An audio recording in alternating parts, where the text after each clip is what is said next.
up, we have the panelists. We have Ruth Colson, Richard Knox, Dr. James Fielding, and Amy Fan. Thank you for being present here today and making the time. They will be addressing all our questions, all the tips and tricks. And I would like to next welcome Nina, who will be introducing the panelists in much more detail. She's the Alumni Engagement Coordinator, and she's lovely, and she'll be the moderator for our evening tonight. Right, so we're going to get started. I'm not going to introduce our panelists too much because I really want them to tell me about their experiences instead of me putting words in their mouth.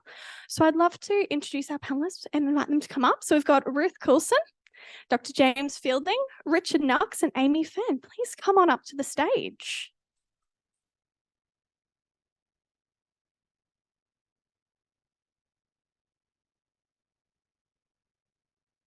All right, so this mic is live. So I'm going to start with Amy first.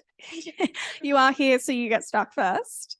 So for all of our panelists, I'd love to hear your name, what you studied, where you're at now, and maybe get some information that you think is relevant for this panel discussion now about where you've been and where you're going.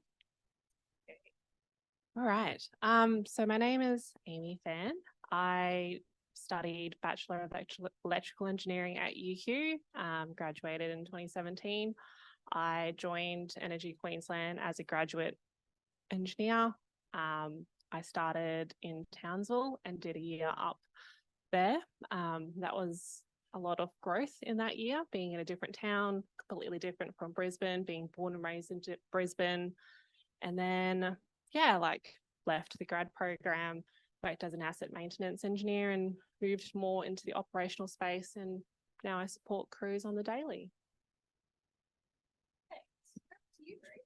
Great. So Ruth Colson, graduated in 1993. So that makes me feel very, very old to this group. In fact, I have my eldest is now at university as first year, so it really puts things in context.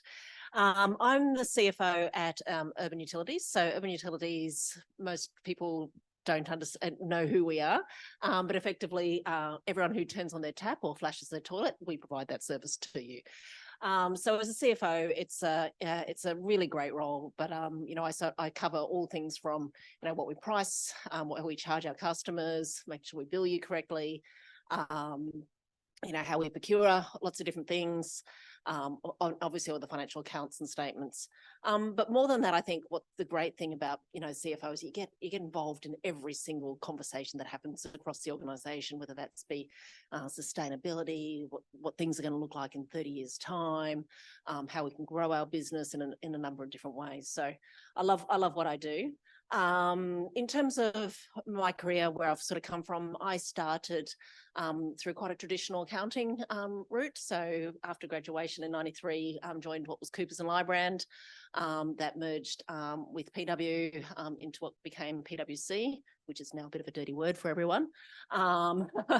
And spent about, I can't even remember how long it was now, but, spent a lot of time here in Brisbane, managed to travel overseas for a long time, UK, Hong Kong, Singapore, had 2 babies over in London after I finished there, and then came back here to Brisbane. So it's been an amazing career and a lot of opportunities that come from that.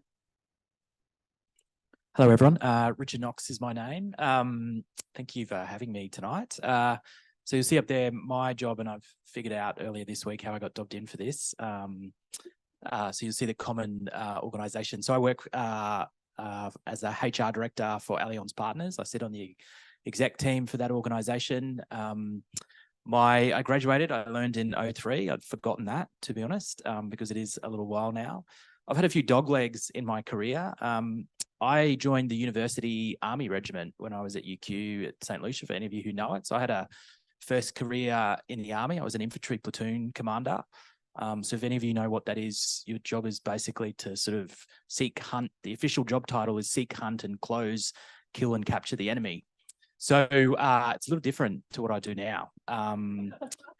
But you'd be amazed the sort of skill sets that still come in handy, I can tell you. I've been fortunate to work predominantly in the HR space. I've worked predominantly in professional services, PwC. I spent a long time there. KPMG. I worked for an investment bank in London for 4 years, Credit Suisse.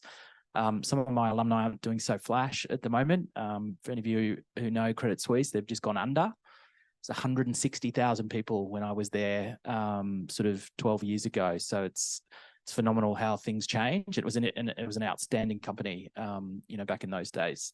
I've worked all over the globe. I worked for a law firm prior to my current role, where I had a Asia Pacific role, so a lot of time in Tokyo, Hong Kong, Singapore, managing sort of cultural impacts. Really interesting couple of years trying to lead global organizations through COVID, with a skill set that sort of started at zero in that space. And then more recently, sort of in a domestic focused role. So a few different things, a few different places, and happy to try and share some of that with you tonight.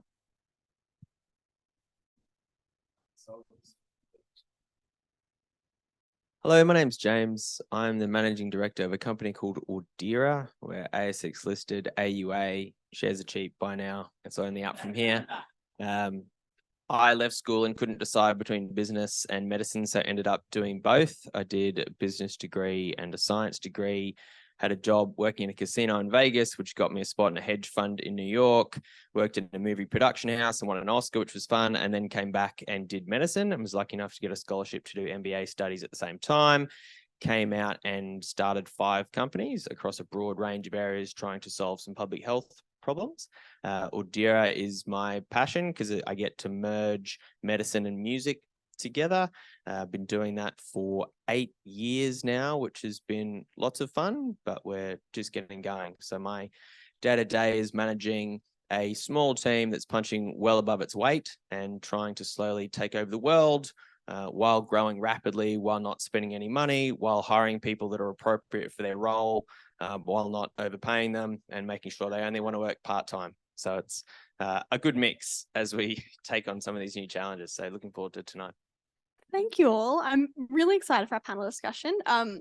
We selected you all because of all of your different experiences. So that's what we're really interested in hearing tonight.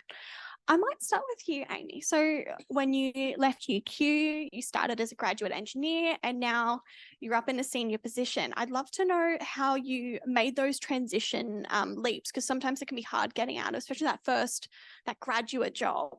I'd love to hear more.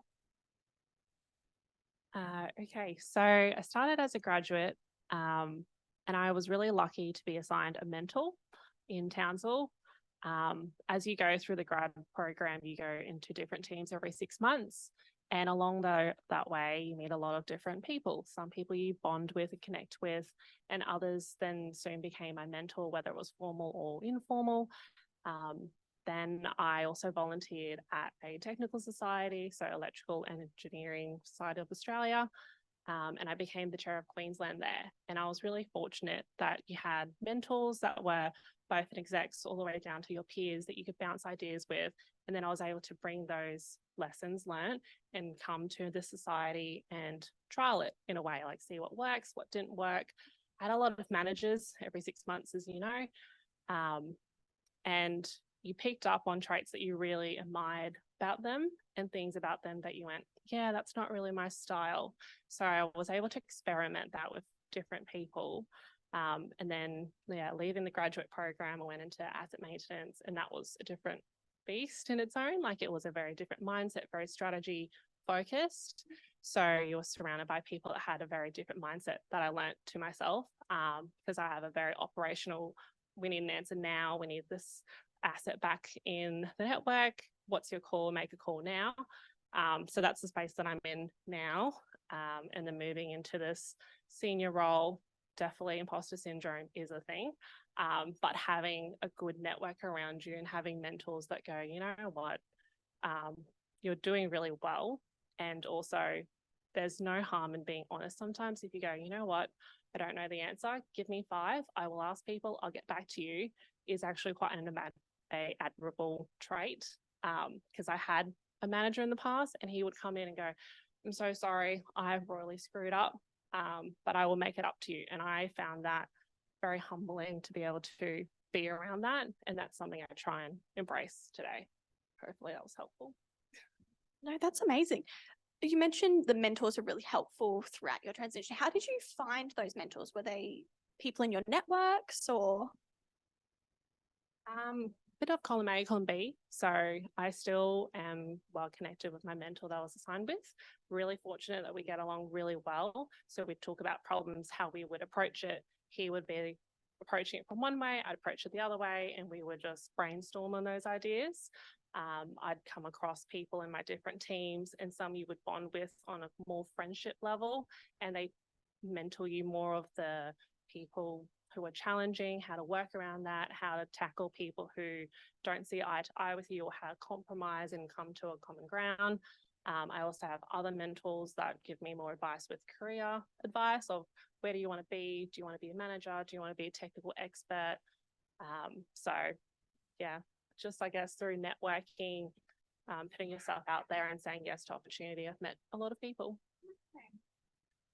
And then I was just going to add my 2 cents worth on mentor. One of the things that's been valuable for me is I think often the concept of a mentor is it's this one godlike person that exists that you stumble upon early on in your career, and they are the doyen for sort of 20 or 30 years. And that's certainly not been my experience in any way, shape or form. So I prefer to use the word network. And there's probably 7 or 8 people that I would go to, depending on the sort of the topic, the issue. It's as practical as where in the world they are, because some of those people I worked with in London, you in Hong Kong, moved to New York or whatever. And so you can't always get to those people. And so I feel what's been successful for me is just building a range of people. And the hardest part is keeping in touch with them, because many of them I've sort of come across by working with them or in some sort of social arrangement. And, you know, life is busy. It only gets busier. And so I've found it powerful to have a range of people who have particular strengths or particular experience, and sort of go and seek them out on particular topics and issues. And so if you don't have that one sort of person identified, or you're not sure who that is, don't fret, don't stress. You know, you'll come across an amazing bunch of people. And my experience has been people are always happy to share. It's very rare that someone won't sit there within a reasonable time and say, yeah, I can catch up with for coffee or lunch. And most people love doing it. You know, so the hardest part is asking, not actually, you know, getting that advice. So do any of them know they're your mentor? Yeah, probably not. But that's kind of the point. And the question that you ask is, I'm sitting here now thinking, wow, someone thinks I'm their mentor. And I wouldn't know that, right? So yeah, it's a lot. My experience has been it's a lot less formal than what you're led to believe. And I think the other thing I'd add is there's a difference between a mentor and a sponsor. And what I've found very useful in my career is not so much the mentor, but the sponsor. And that sponsor is someone who believes in you as a person, that is behind you, will support you, will look for different opportunities for you to advance your career. And I've, you know, been very fortunate to have a few really great sponsors of me through my career, and I would not be in the position that I am now without those. So yeah, no, so you'll get to know them, and again, you don't. It's the same thing. You don't ask them to be your sponsor, but it sort of happens, and you gain this sort of trust and this working relationship with them, and you know they'll go, oh, hang on, Ruth, you should put yourself out there and think about doing this, yeah, through your career. So it's a really great thing also to have in your toolkit. I think it's also you're at the hardest part now, because as you go through your career and you become exposed to more senior people, and you work for execs and you work for CEOs and you work for boards, which I suspect might be where some of those sponsors have come from, those sort of people in those sort of roles, it comes naturally to them. And so you don't have to ask them out on a date. And so rest assured, this is the hardest in some respects time. It gets easier sort of from here on in. That's so interesting, yeah, because a lot of what we hear is find a mentor, and it's meant to be this person that's an all-seeing, all-being person who's supposed to lead you through. So it's really interesting that all of you have found those sort of networks and sponsors instead of that one person, which is really an interesting and really valuable way to go about it, I think. Ruth, I'd like to chat with you next. Work-life balance is something that's a really big topic at the moment as people are doing work from home and all of those sort of, especially post-COVID, I feel it's become a bigger discussion. How do you manage work-life balance for yourself, having 2 roles at the moment, a family? How do you do it all? Yeah, so work can be all consuming if you let it be, right? And so this is where you have to make a choice for yourself as to what's important to you, to make you overall ticks. I know I could work 24 hours a day, 7 days a week, and I'd still not get everything done. And I think you have to come to that realization that actually that work is still going to be there tomorrow. So for me personally, I'm the mother of 3 boys. So I've got an 18, 16 and a 13-year-old. I don't know, they keep on changing how old they are. I have aging parents. So my mother has quite severe Parkinson's and mental health challenges. I find, I need to balance myself between my work life and my home life, and, a little bit for me too. So, how do I, make sure I keep fit, exercise, eat well, those sorts of things. So for me, it's always trying to remember, what it is that, I need to look after myself, need to look after others. There's too much to do in a day. One thing for me personally, though, as well, is my husband actually decided very early on in our career. So our second boy had just been born. And he decided at that point in time, no, I don't, I want to be the stay-at-home dad. So I've been very lucky through my career to be supported by a husband who's been the stay-at-home dad, who's looked after our children. I come home from work after a busy day and food is on the table and the house is calm. And I know I couldn't have done my role without that home support as well. So working at home is a really hard thing, though. I love it. I love the flexibility that now gives us between being able to be in the office and being at home. But one thing is that it does mean you're always on. So what I just try to do is give myself permission to turn that phone off, put it down, not look at it for the rest of the day. And literally, if I am working at home, my study is downstairs, the living area is upstairs. I literally walk up the stairs and say, honey, I'm home. And that for me is my mental state that I've actually shifted gears back into a home state. And how do you have those conversations when you're feeling, or even like your team coming to you saying, I've got a lot on? How do you have those conversations to try and maintain that, whatever work-life balance looks like for you? Yeah. Look, it's really hard. And as a leader, one of the things we need to do is actually ensure that people aren't overwhelmed, because there is so much. So part of this is about how do you make sure that work is balanced, that we can shift things out, but also just giving people the time and knowledge. So we've just come off, a very busy year-end period. I do say to my team, actually, just take a few days off now. We've gone through the crazy piece, spend some time for yourself to recover. So, yeah. It's really helpful. James, I'd love to hear about this from you as well, having startups and Audira as well. For startups, sometimes the more you put in, the better they are. So that can sometimes take away from the life elements. How do you manage work-life balance? I think there are scorecards you can use internally. And I read something interesting a little while ago about there is no such thing as work-life balance. There is work-life balancing, and it will have swings and roundabouts. And something that really appealed to me a little while ago was a story I'd read about a husband and wife who keep scorecards, and they have, they're probably a bit too professional, but they have their quarterly board meetings where they sit down. I love that I need to install that in the my house. Look at how are we performing as a team? How are we performing as a unit?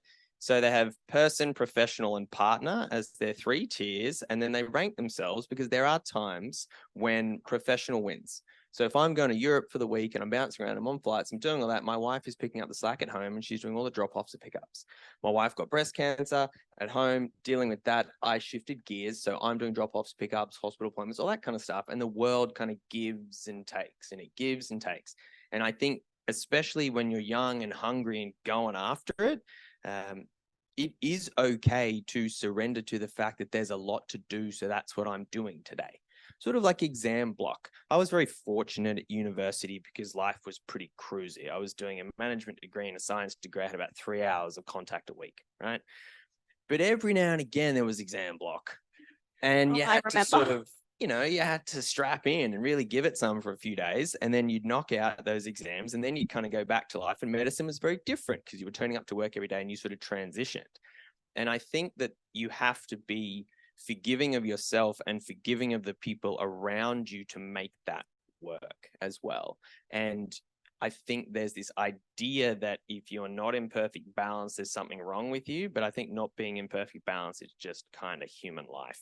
And it will have the swings and roundabouts. You finish the audit, celebrate, take some days off, have fun. But before the audit, it probably wasn't the most fun in the whole world, right? Because there's work that needs to happen. And so I think while striving for this perfect balance, people lose why you're striving for it. And sometimes it's okay to be really settled into what you do. And I'm not a workaholic, I absolutely promise. I love school pickup. It's delightful. Turn off my phone when I get home, goes onto a wireless charging pad in the corner, and then I see it again at 7 in the morning, right? It's sort of, that's my escape mechanism. But sometimes you just got to grit your teeth and get on with it too. There's a lot of work that needs to happen. And if somebody's going to do it, it's probably going to be you. So I've kind of learnt life through just doing it. So I've gotten to a point where there was not really work-life balance. Like last year was so out of whack. I was working, I was going for a new job. I was running a conference. It was the first time I've ever done a conference, and I was so out of my depths. But it was moments like those where you go, okay, what are my options? Like, what, give up and just tell this person that you've already advertised the conference? Like, that's not an option. So your only option is really just to push through it, and you learn where your breaking points are, and you go, okay, this is how it feels when I just work all the time and I am broken and I am burnt out. That's when you go, okay, like that's my limit. I'm going to just take a few steps back. And through this year, you go, yeah, I'm going to just stop doing that. And I feel like when you're young and you're trying to prove yourself and you're trying to earn your stripes, like I feel like no one says it to you, but you feel that pressure of, all right, I need to give it my all because I'm trying to put my best foot forward. Like I'm trying to prove that I am a leader now, or like I'm an expert in my area, and I'm going to do those long hours so that I get up to that speed. And then you start to get to a point where you burn out. And when you burn out, it is so hard to go back to a state where you're neutral. So it's always just doing a vibe check on yourself. Like, how am I feeling? And you, like, normally your gut is always right. So just trust that. And the people who are close in your circle, they will go, you look horrible. And you go, because I feel horrible. So trust your circle and trust yourself. That's awesome. So what I'm hearing is you're kind of, work-life balance is different for each of you. And you need to kind of find the balance of what feels right for you, which is really interesting, again, because we kind of hear that like you should be spending half your time at work, half your time at home. Like that's what's coming out. And it's really interesting to hear that actually in reality, it should just be what feels right and that it's different for everyone. So my next question is, coming up, especially in like graduate roles and entry roles, a lot of times we come across like a toxic work environment, whether that's a team culture or a systemic culture. And sometimes when we're starting out, we don't really have a choice to just up and leave. Like we've got this great job, except the culture's not so great. Richard, I'd love to start with you and hear if you have any tips or advice about if somebody's experiencing that work culture or if you've experienced it yourself. Yeah, so it's an interesting question, and the answer is yes, I have. My sort of job description now suggests that I should be doing things about that. The two words when I think about this question that come to mind, maybe three words: resilience, sustainability, and well-being.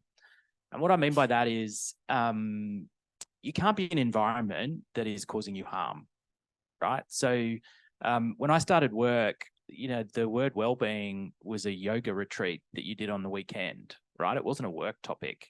And pleasingly, the world has changed and will continue to change. And, a graduate role for you is very different to what a graduate role for me was. And that's a great thing.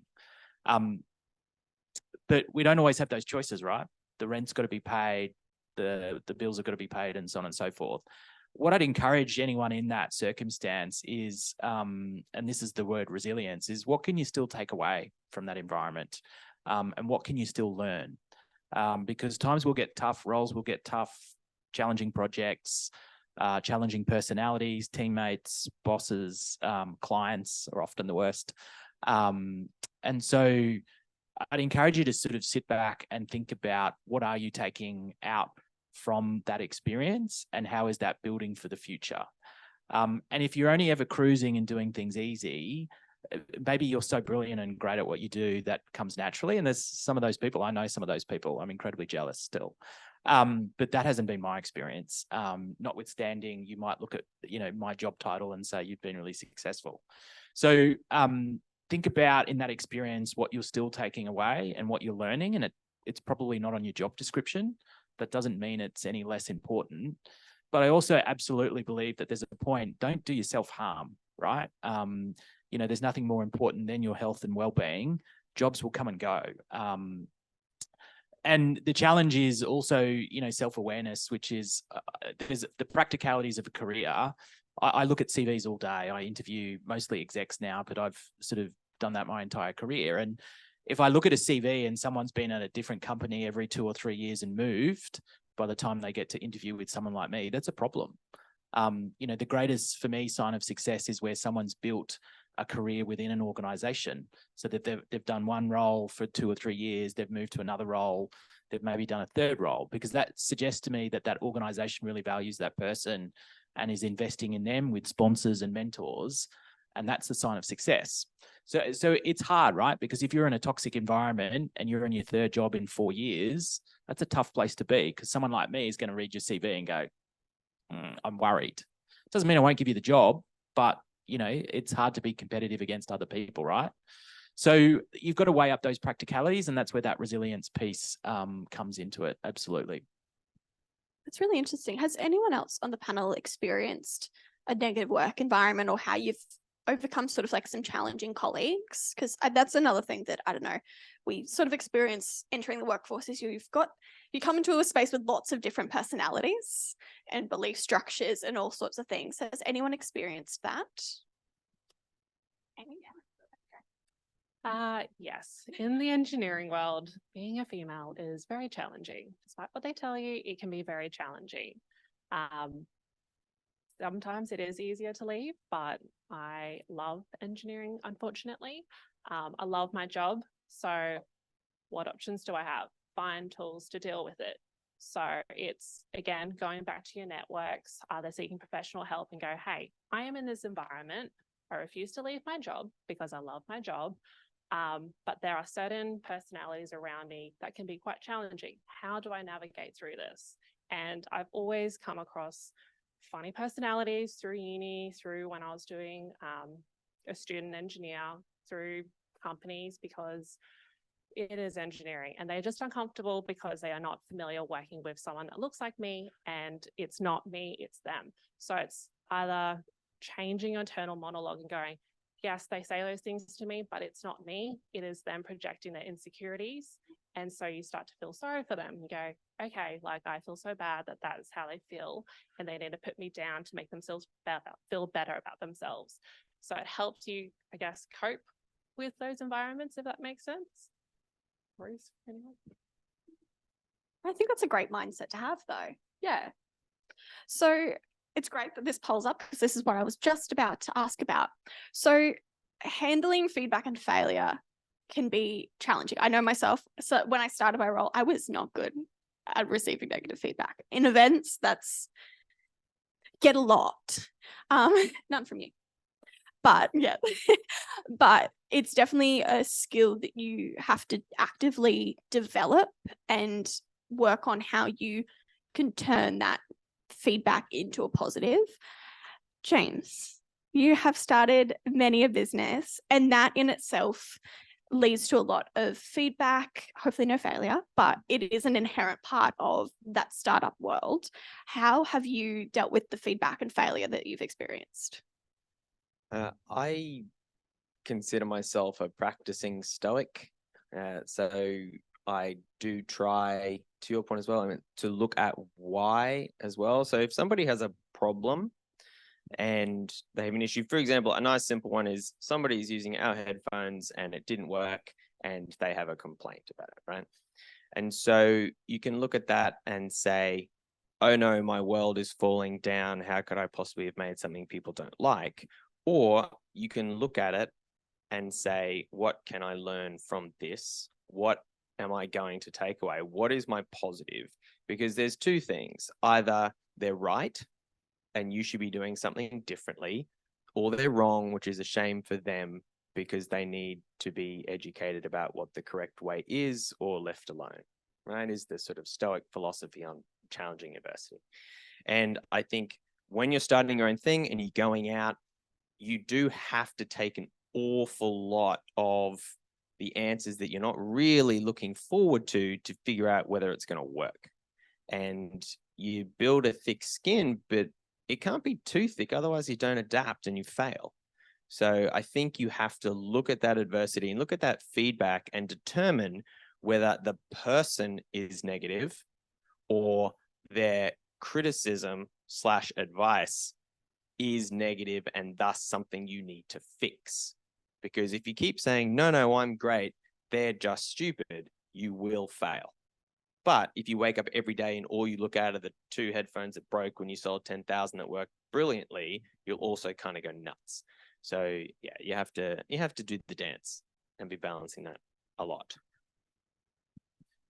One of the pieces that's helped me, and it's really possibly too simple, but I always come back and I sort of use it as a coaching analogy with a lot of people that I either sort of mentor, coach, or just work with, and it's the petrol in, petrol out analogy.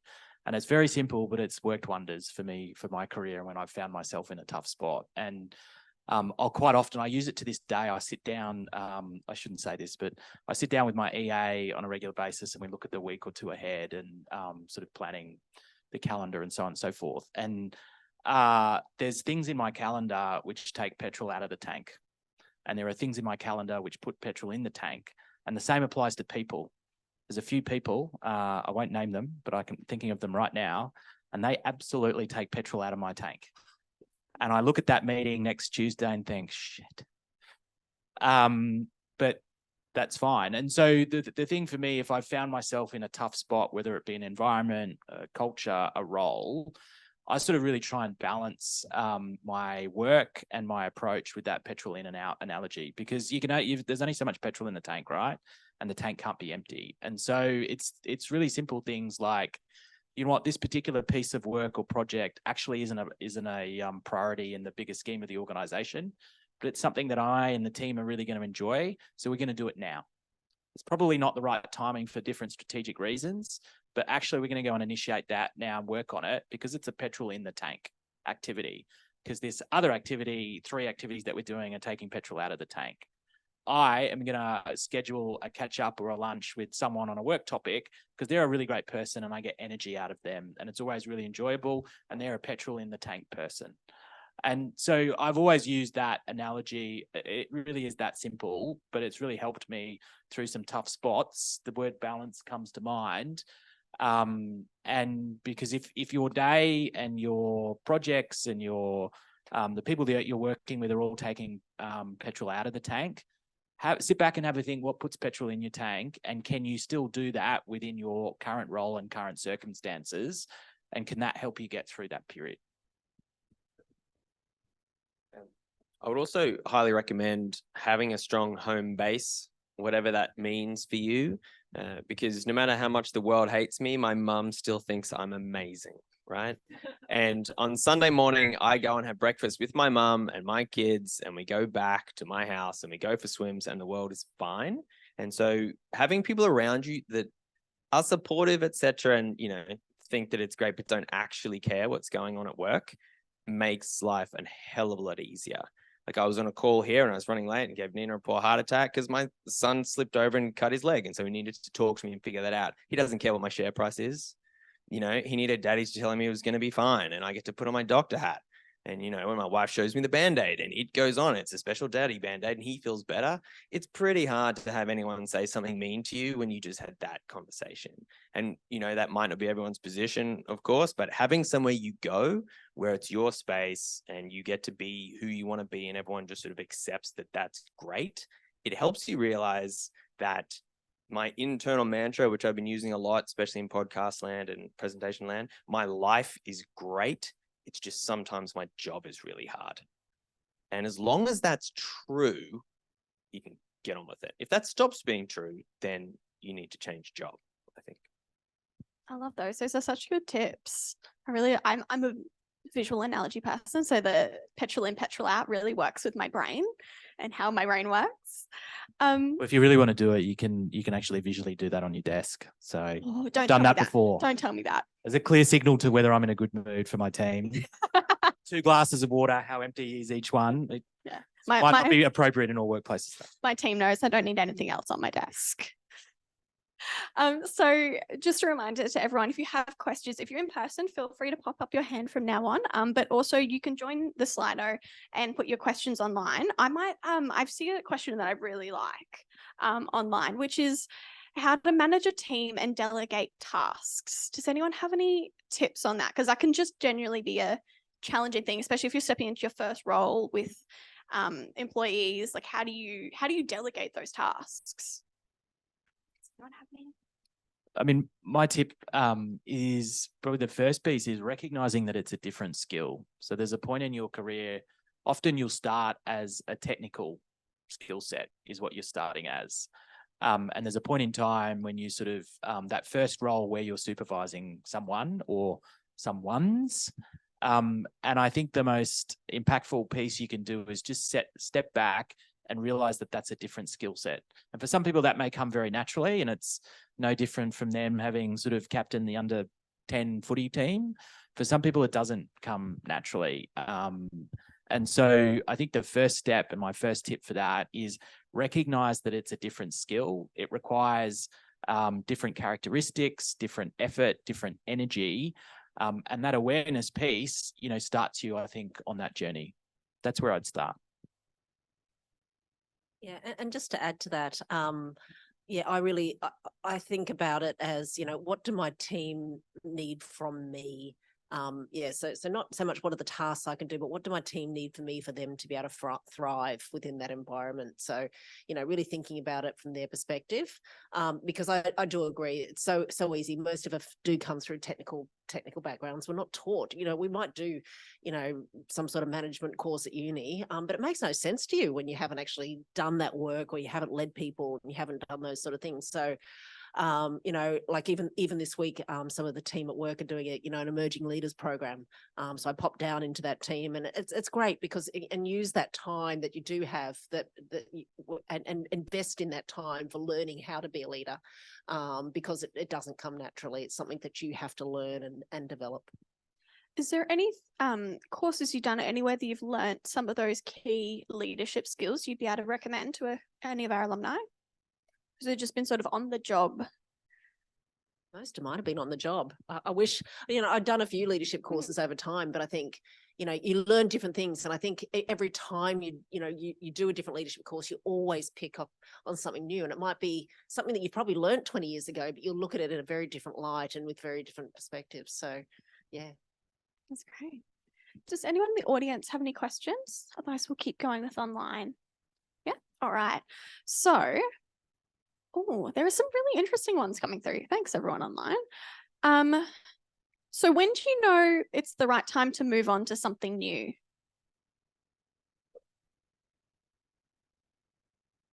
Normally when you feel like you wake up in the morning, you go, yeah, this job's not really doing it for me. Like you kind of feel like you hit a ceiling. I know that I'm a sucker for pain. Like I no longer feel stressed. I no longer feel like incompetent. I think I need to move on to another role where I feel like you're back on that learning curve and being challenged again. Because normally that's when I know to move on. I think being really clear with what your objectives or your purpose is.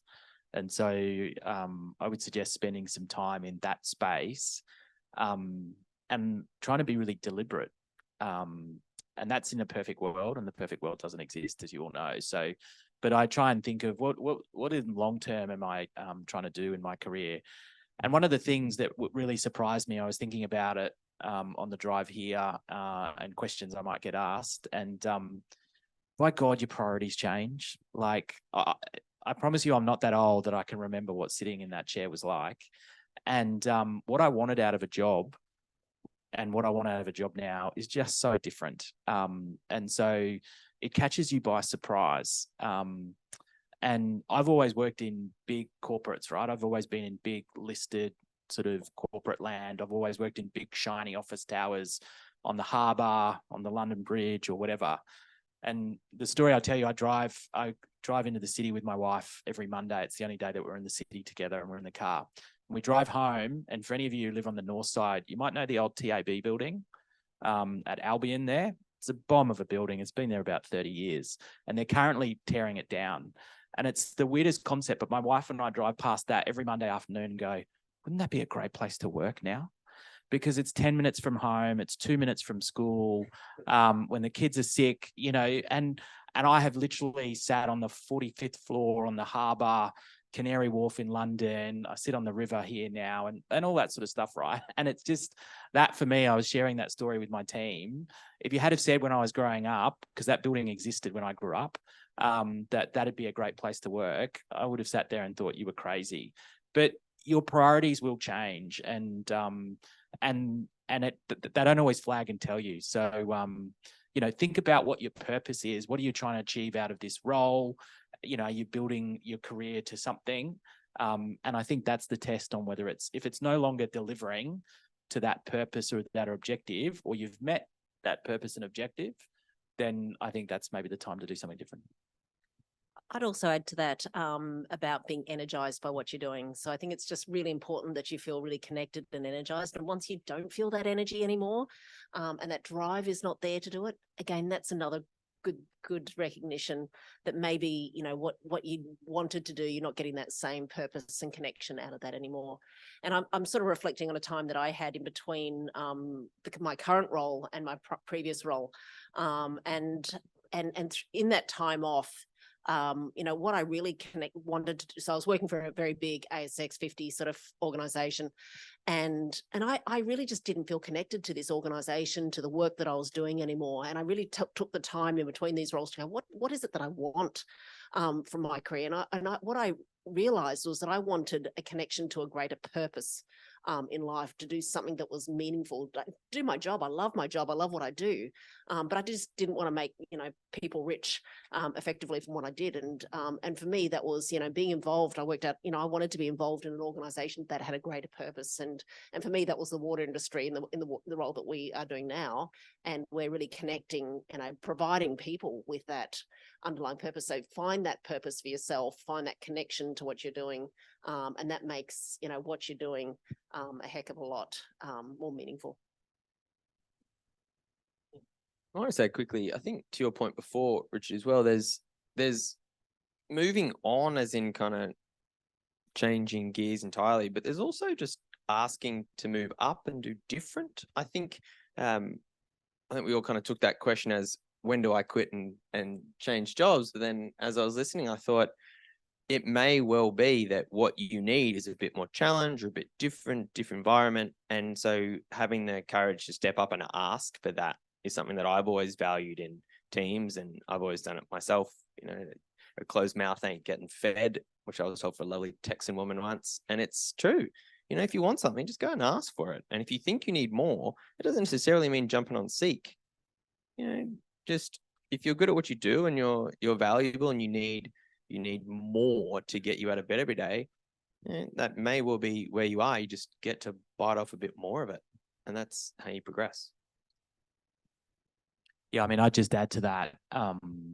Someone walking into your office as an exec or a senior person and saying, I can do more, I need more, is about the most amazing part of my day. I can tell you, because the list of problems and challenges that I've got is tenfold, and my list of solutions is not nearly that. And so someone walking into my office in a really genuine way who says, hey, I want to help, that's a great conversation to have. And I agree with James. You don't always have to go to a new role or a new organization to do something different.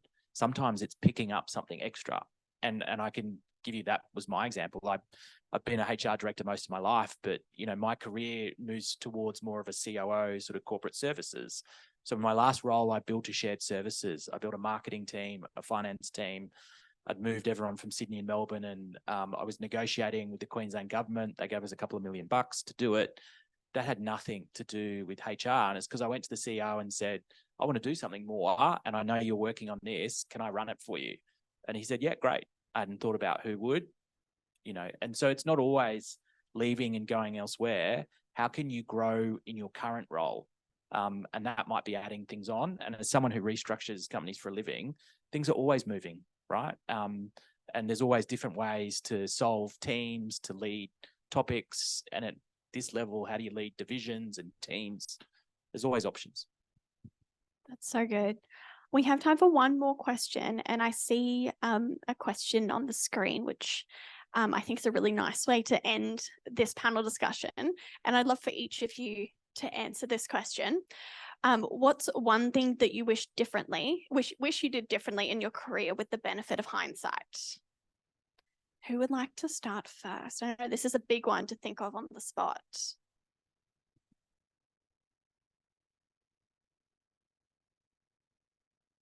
We'll give them a moment. Go, James. It's not that there aren't things that are different. One's always tricky, but there are certain times when I look at the way in which we drive the current business that I'm running now and think, could I be doing more if I was part of a bigger animal? So running your own thing, you get a lot of autonomy, a lot of control, you get to really push. But when I know it's a bold example, right? But if you're Richard Branson, you get to help more people than you do if you're James Fielding. There is simply a fact of scale. And so building to scale of your own versus jumping in, like when I hear about the kind of things that Rich is working on, the kind of position that Bruce in, the kind of place that I was definitely going to get to, right? And I think, doing it my own way has been really rewarding and incredibly fulfilling. And I wouldn't change it for the world, but for this question. But then could I have helped more people by being part of the machine? And then I think, nah, probably not. I'll just keep doing what I'm doing now. But I think it's worth thinking about with that hindsight. Could I have just become a surgeon and done that? Because that would have been great too. And I do love that and I do miss it. And so when I get the chance to do surgery, I get an incredible sense of fulfillment from that. Because my golden job was working in the prosectory in the anatomy labs where people donate their body for science, which is incredible. And so my job was to turn the donated cadavers into teaching specimens. And I would just sit there like it was just this out of the world kind of job, best job in the world. I got paid really well to learn about what I wanted to do and something I was passionate about. And at the end, have people learn more and hopefully go out and save lives. It wasn't a career as much as a really killer job, but there are times when my job is hard and I thought, God, it'd be great to just be sitting in prosectory, listening to Triple J, talking rubbish with mates that were going to go on and become professionals. And I would lose entire days doing that. And so there are times when I think if I was going to be okay with having a simpler life, again, Stoic philosophy, you can either get more or want less and you end up in exactly the same place. And so if you choose to want less, you may in fact be way more fulfilled than wanting more and fighting to get it. So yes, those are the things that I percolate about at night sometimes. I think it's fair to say James and my day are very different. We're not doing too many cadavers in the insurance world, I can tell you. Probably I wish I'd not been in such a rush and that I'd had this sort of courage to do a few more out of the box experiences. So my career has been very linear, and that might sound strange from sort of what you heard me say before, but I think of my career as quite linear. I sort of found a seam and I went straight up it and was fortunate to sort of get promoted every couple of years. In my world, there's a diversity angle here. I did HR at uni and it was like 50-50, and I got into the workplace and I was the only bloke. And I feel like there was a message passed around at the last lecture to all the blokes that said, let's go and do something like engineering maybe with our HR degrees. And then I turned up to the workplace and I'm like, I didn't get that memo. So where all the blokes I studied with went, I do not know. But that was an advantage because in the middle part of my career, all my best colleagues took time out to have babies. And, you know, diversity and inclusion wasn't what it was now. And so I sort of was able to jump ahead in the middle part of my career. And so it wasn't all me being good at my job, but I had a very linear path. So I was in a rush, and you got paid more, and you had titles, and you had teams, and it was about ego too, right? Let's call it what it is. I do wish that I'd spent a little bit more time building different experiences, different skills, and having the courage to do that. I was always tempted by probably what I think is the easier path, and that happened to have a title and probably more money. So I do reflect and wish I took a little more bold choices along the way. Whether I'd still be here now, I don't know. But yeah, I wish I could have been a little more courageous with some of my choices. I was thinking something very similar, because I wish I'd had a little bit more fun along the way. Similar, I was very studious, you know, very focused, you know, big accounting firms, working long hours, went overseas, worked more long hours, but partied long hours, had kids. And then suddenly kids come, right? And then you've got this other part of your life that's really busy with kids and career. And then it's, I don't know, like before you know, you're 50 and you're going, hang on, I'm now looking at the other end. Yeah, so yeah, have fun along the way. There'll be opportunities, take the most of those opportunities. But yeah, enjoy what you're doing, and really enjoy it. This sounds very cliche, but being kind to yourself. So to be honest, my internal monologue can be quite critical. Like there's days where I come home and I go, no, I feel like I did a terrible job today. And it's more checking in and going, like correcting that internal monologue and going, you gave it your all. It's not like you sat around and did nothing. You gave it everything and you made the best decision that you had with the information you had. So it's I always struggle with this, and I still do, to be very honest. But having people around me that are mirrors and going, no, you are doing well.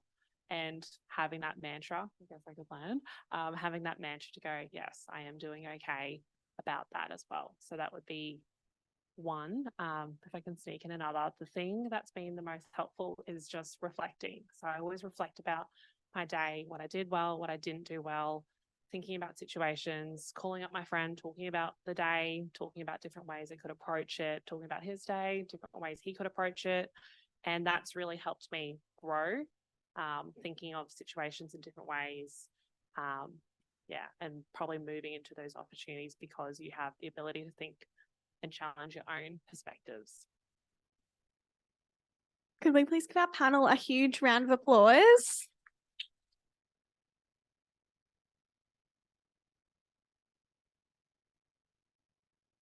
Now, Maddie, could you grab the special little things from the suitcase? We have a little, yeah, we have an event suitcase. It's very helpful, trust me. But we could just have a small, very small token of our extreme appreciation for you for coming and giving your time today. And then I think we might invite Alicia back to finish us off. Thank you, my love. Chocolate. I think you might go these. You might. That's very good. Yeah. There you go. All right. Thank you all so much for joining us. Please once give them the hand once again. Well, thank you so much, all panelists, for being so generous with your time. We really appreciate you being here, and we found it really insightful. I'm sure every one of us was able to relate to certain aspects of your journey. I know I'm taking back that analogy into my life, Richard, so thanks for that. And thank you, everyone, for being present tonight, and everyone online for sending us great questions. If you do want to stay connected, and I've read some questions about mentorship, so we do have a mentorship program on UQ Changemakers. So you will find some of the UQ alums. I'm sure Richard's also on there. So you can stay connected through to us. And